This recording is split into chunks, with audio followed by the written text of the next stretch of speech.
Hello, good morning. भारतीय अर्थव्यवस्था का विकास, राष्ट्रीय आय विकास हमारा टॉपिक चल रहा था।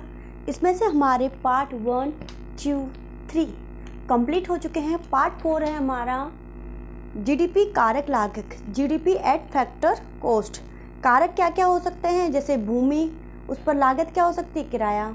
भूमि हम किराए पे उठाते हैं, श्रम की मजदूरी मिलती है, पूंजी का ब्याज होता है, और जो व्यवसाय करता है वो लाभ, तो उसका क्या होता है, लाभ।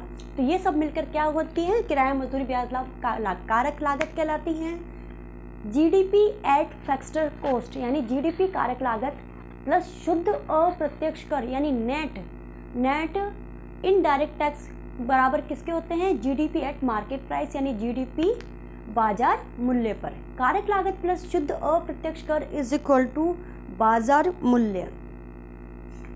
एक इसमें नोट भी है, अप्रत्यक्ष यानी इनडायरेक्ट टैक्स में से सब्सिडी को घटाने पर शुद्ध यानी नेट इनडायरेक्ट टैक्स प्राप्त होते हैं। मतलब इनडायरेक्ट टैक्स में से अगर आप सब्सिडी को घटा दोगे तो नेट इनडायरेक्ट टैक्स आपके आ जाएंगे। अप्रत्यक्ष कर minus subsidy is equal to शुद्ध अप्रत्यक्ष कर। Next, GDP at factor cost is equal to GDP at market price minus अप्रत्यक्ष कर प्लस सब्सिडी। नेक्स्ट ये है ना, यहाँ से देखिएगा आप, ये यहाँ पे है, ठीक है ना, ये वाला जो है वो ये वाला, ठीक है।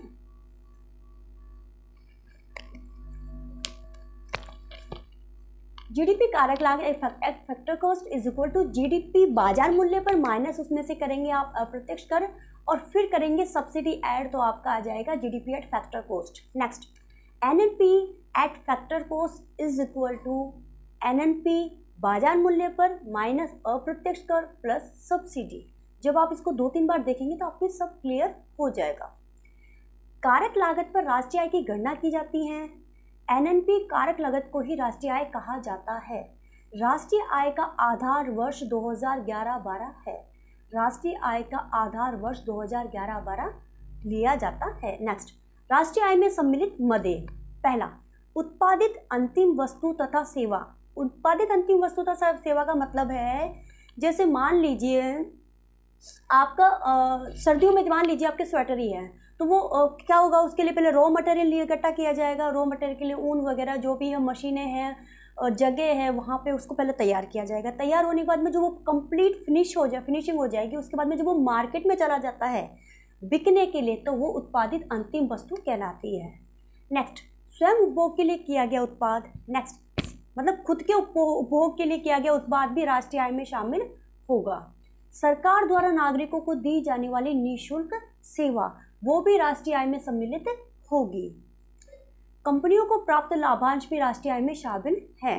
कंपनियों को प्राप्त लाभांश भी राष्ट्रीय आय में शामिल है। कंपनियों को प्राप्त लाभांश मतलब जैसे कोई कंपनी है, वो मान लीजिए हमारे इसमें कॉमर्स में बहुत सारे होते हैं कि जैसे प्रेफरेंस शेयर हो गया, मतलब अधिमान अंश हो गया, समता अंश होंगे। तो जब लोगों को बांटने के बाद, लोगों का कर चुकाने के बाद में कुछ जो लाभ बचता है लास्ट में, कंपनी के लास्ट में वित्तीय वर्ष में, तो वो लाभांश के रूप में कंपनी के कर्मचारियों, अधिकारियों और पार्टनर्स को मतलब बांट दिया जाता है। ब्रोकर्स कमीशन को भी राष्ट्रीय आय में शामिल किया जाता है, यानी मतलब दलालों का जो कमीशन होता है उसको भी। विदेशों में भारतीयों द्वारा अर्जित आय को भी राष्ट्रीय आय में शामिल करते हैं। तो चलिए फिर मिलते हैं एक नए पार्ट के साथ, क्योंकि मैंने इसको कम से कम 6 से 7 पार्ट में मैं इसको कंप्लीट करवा दूंगी, तो आप बने रहिएगा। इसके अलावा भी मैं बहुत सारे टॉपिक करवाने वाली हूँ आपके यूज़फुल, और आपके सभी एग्जाम्स में लगने वाले हैं। तो आप अपना टॉपिक उठाइए और तैयारी कीजिए और बने रहिए। धन्यवाद।